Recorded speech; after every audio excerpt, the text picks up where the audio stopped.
はい。このまま行っちゃっていいですか。ちょっと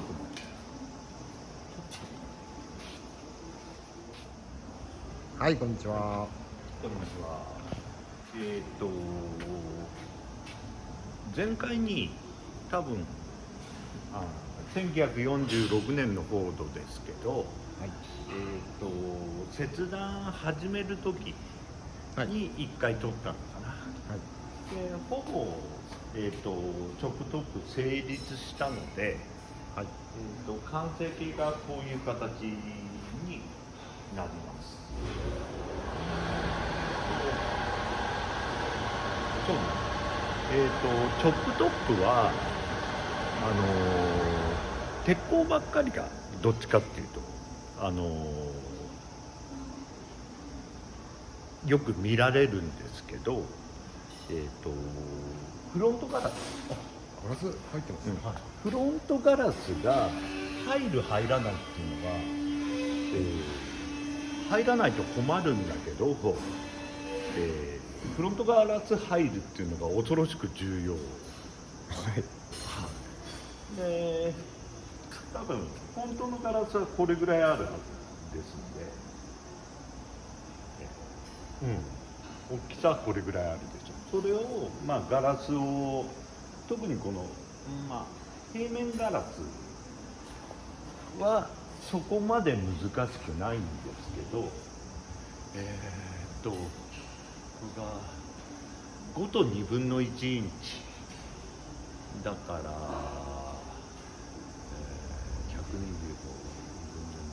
140あたりかな、ガラスをちっちゃくしないと、ガラスが成り立たない、それに伴って、このセンターのモール、これも同じようにチョップされて、このモールディングもチョップされて、当然ゴムもチョップされることになります。で、フロントガラスを入れるのは正直結構泣き入ります。どうかな、その150ミリぐらい削ると言ったんですけど、150じゃなかったか。5と2分の1インチ。はい。でぴったりはまるっていう感じってリミットがおそらく3ミリぐらいなんですよ。はい。それを上からずっと削り続けて、そのジャストはまる3インチぐらい、3ミリぐらいの中に、ガラスを収めないといけない。これかなり難しいです。今回は純正というか元々の大きさのガラスをカットというよりは削ってって思って、作り物じゃなくってガラスはもともとのガラスを利用してます。はい。ただ、こっちはまだ入ってないんですけど、サイドは基本板ガラスで成り立つんで、フロントも本当はそうなんだけど、これは、ガラス型を作って、はい。ガラス屋さんにカットしてもらう。ガラスを作る、サイドガラスは作ってもらって、フロントガラスは元々のものを加工してもらう。そうだね。この年式は全面合わせガラスなんですか。リアが強化。リアが強化です。ただ一番クォーターだけ作ったけどね、フロントガラスが恐ろしくシビアだもんで、ガラス屋さんにも頼めないわけじゃないけど、これはじゃあガラス加工は、宇田さんがやられてる。これはね、そうです。はい。クォーターが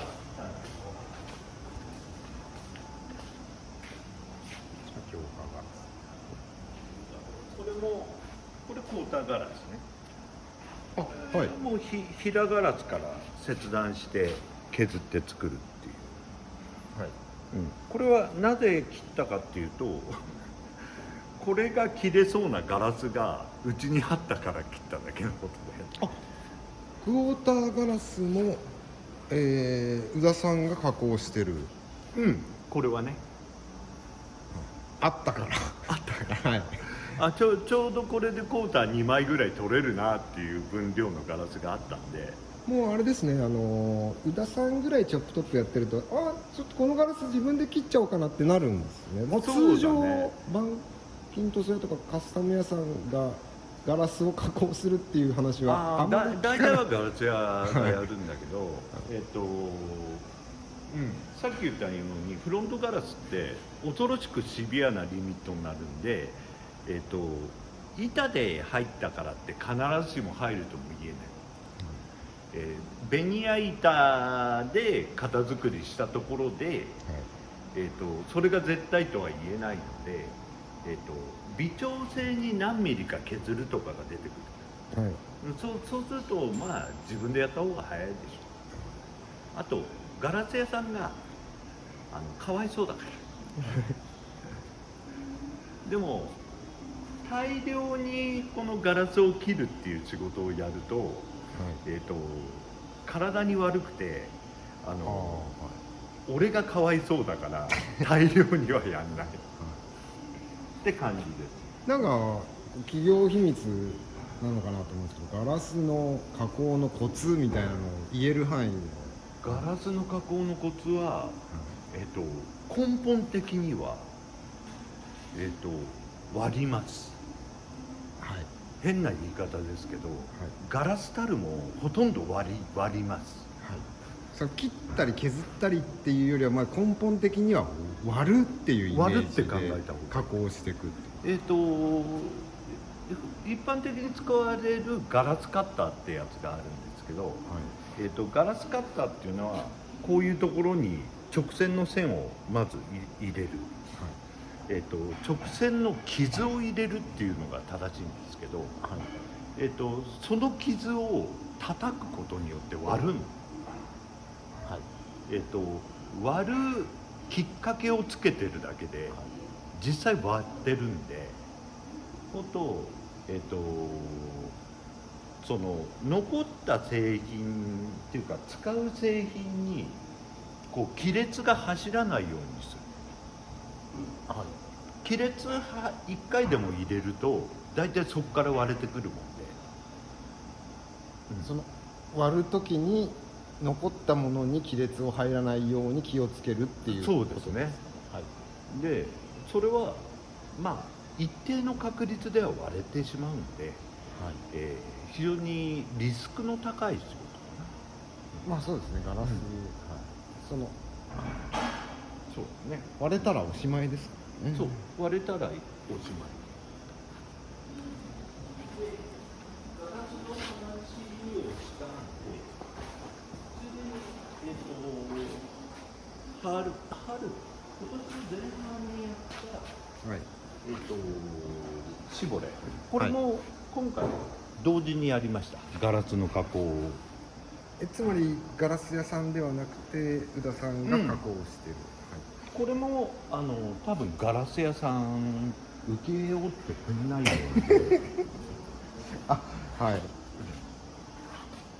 請け負ってくれないで、これはさらにリスクが高くて、これは曲面だから、一発割れちゃうとアメリカオーダーになっち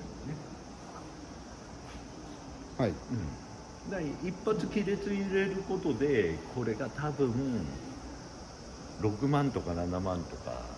で、アメリカにオーダーして日本に来るまで 2,3 ヶ月かかっちゃう、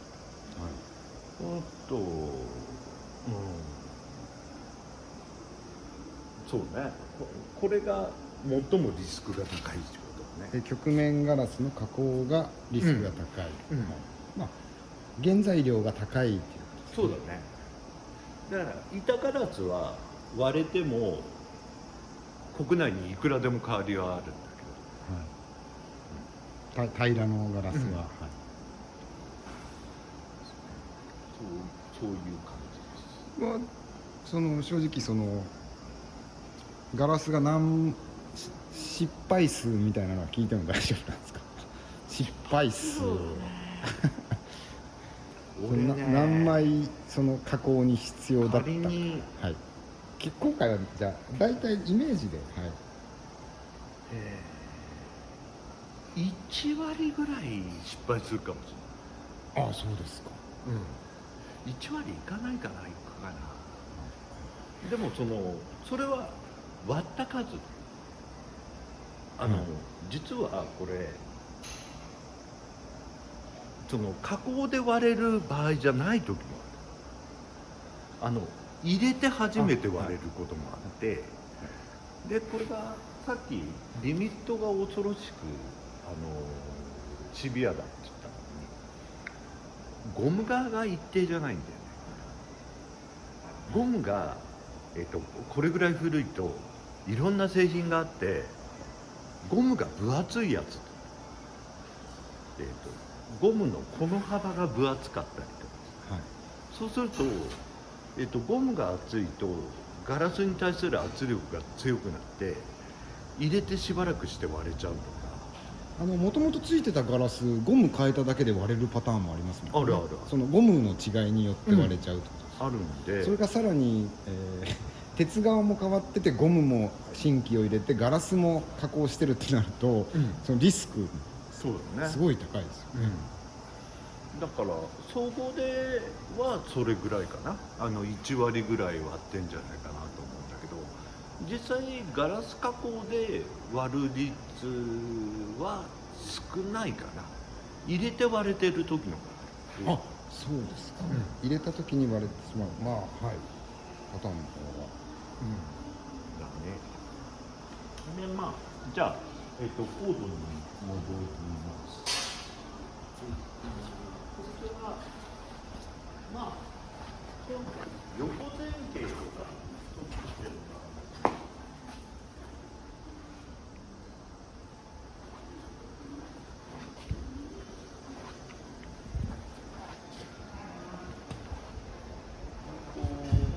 今回は割と狙ってるのが、この辺から、この辺から、を屋根の高さのピークにして、もうすぐに下がりだしちゃう、屋根が。お、はい、で下がりだして、ほぼ、一回くびれが普通あるんだけど、くびれもほとんど作らずにそのまま、スロープをトランクラインまで落としちゃうような、ボディ構造にしようっていうのが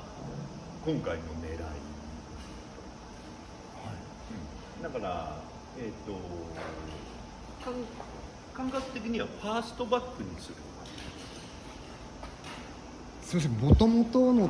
形状との比較で説明って今のってできるんですか？もともとはこの辺から落ち込んでいないって考えていいんですか？もうこのまっすぐ、はい、まっすぐというよりもこの辺が一番高いと、こっから登り出して、この辺が一番高くなって、そこからこう急激に落ちるような感じ。それを、さっき言われたあたりから下げていってクォーターに自然につなげる形に、そういう風になるような、鉄鋼の仕方をしました。だから、実はこの辺で屋根を折ってます。多分わかんないと思うんだけど屋根を折ってる、屋根を折ってるって言われてもわかんないですけどはい、折ってるんですね。折ってます。はい、で大体フロントが感じ的には5と2分の1インチで、測定がもう不能ですけど、ここらに関して言えば7と2分の1から8ぐらいの認知数になってるはずです。でこれ説明したかな。この車はドアが長いんですよ。でチョップトップするとポーターウィンドウが異常にちっちゃい感覚になるので、その面積をなるべく広く感じさそうと思って、ここの倒れ角を結構大きく取ってる。このピラーの倒れ角。そうするとポーターガラスが、上端が前方に侵入していくんで面積が、拡大して、後ろ側も、広げてます。あ、後ろ側も広げてる。後ろ側はね、後ろ側も広げてるはちょっと理解できなかったんですけど、後ろ側どれぐらいだろう。これ狭まっていくところをもう少しそのタイトに狭まっていくっていう、普通にチョップしたらね、この辺だった。はい、わかりました。はい。で、何したんだっけ。高単位値を伸ばしてるってことですよね。そうだね。面積を広く見せるために。だいたい60ミリか70ミリぐらいだったような気がする。はい。で、こいつが要するに本物は、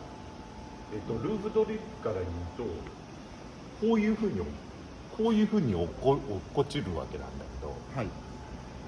それをもうクォーターウィンドウの形態を変えました。はい、でクォーターウィンドウの形態を変えることで、放物線が合わなくなるので、この放物線とクォーターウィンドウが合わなくなるので、はい、ルーフドリップも一回車から引き離して、だいたいクォーターウィンドウと平行に走るように、ルーフドリップ、はい、の位置が変わってるわけですね。はい、いや、これはちょっと今回初めてやったので、はい、うまくできるのかどうか分かんなかったんだけど、はい、そういうふうにしました。はい、はい、ですかね。それぐらいかな。それぐらいですか。あともうヘッドライトがそうですね。はい。通常言われるマーキュリースタイルの、フレンチングっていうことになってます。で、はい、ちょっとこの車がヘッドライトが比較的内側にあったんで、ヘッドライト自体を30ミリ外に移動させながらの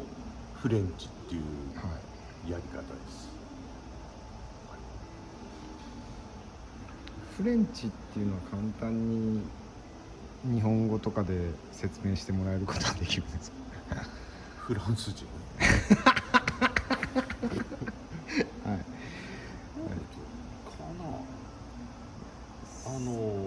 なんて言えばいいですかね。でも感覚的にはよく落とし込んでるものをフレンチって言ってる場合がある。そうです。フレンチアンテナと、ああいう形じゃなくて、一回穴に落ち込んだ状態、そうですね。だけど、それをなんでアメリカ人がフレンチって言い出したかは、分かんないけど、欧州車の当時のデザインがそんな感じだったんじゃないかな。ちょっと奥行きのあるうん形状というか、そうだね。あとなんか外にトリムをなくしちゃってる場合が多いからね。もともとはまあ要はまあ場所違いますけどボディに対して辛い位置にうんヘッドライトが存在するのはやっぱりこう、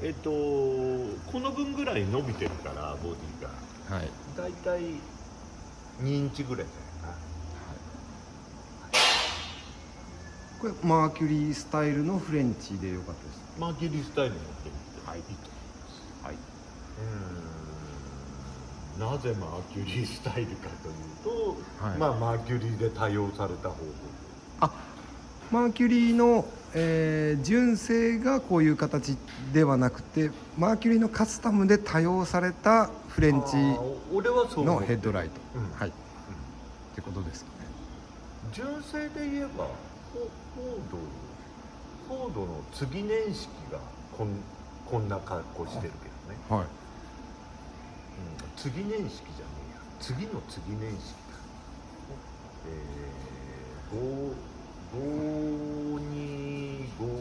5254あたりがはいストックでこういう格好してる。だいぶそのやっぱりもう別の車みたいに見えてきましたね。うんそうならないとチョップトップしたら意味がないからね失礼しました。はい。はいじゃあこんぐらいでいやいこれぐらいですか。ありがとうございました。はい46年46 6年フォードフォード。ありがとうございました。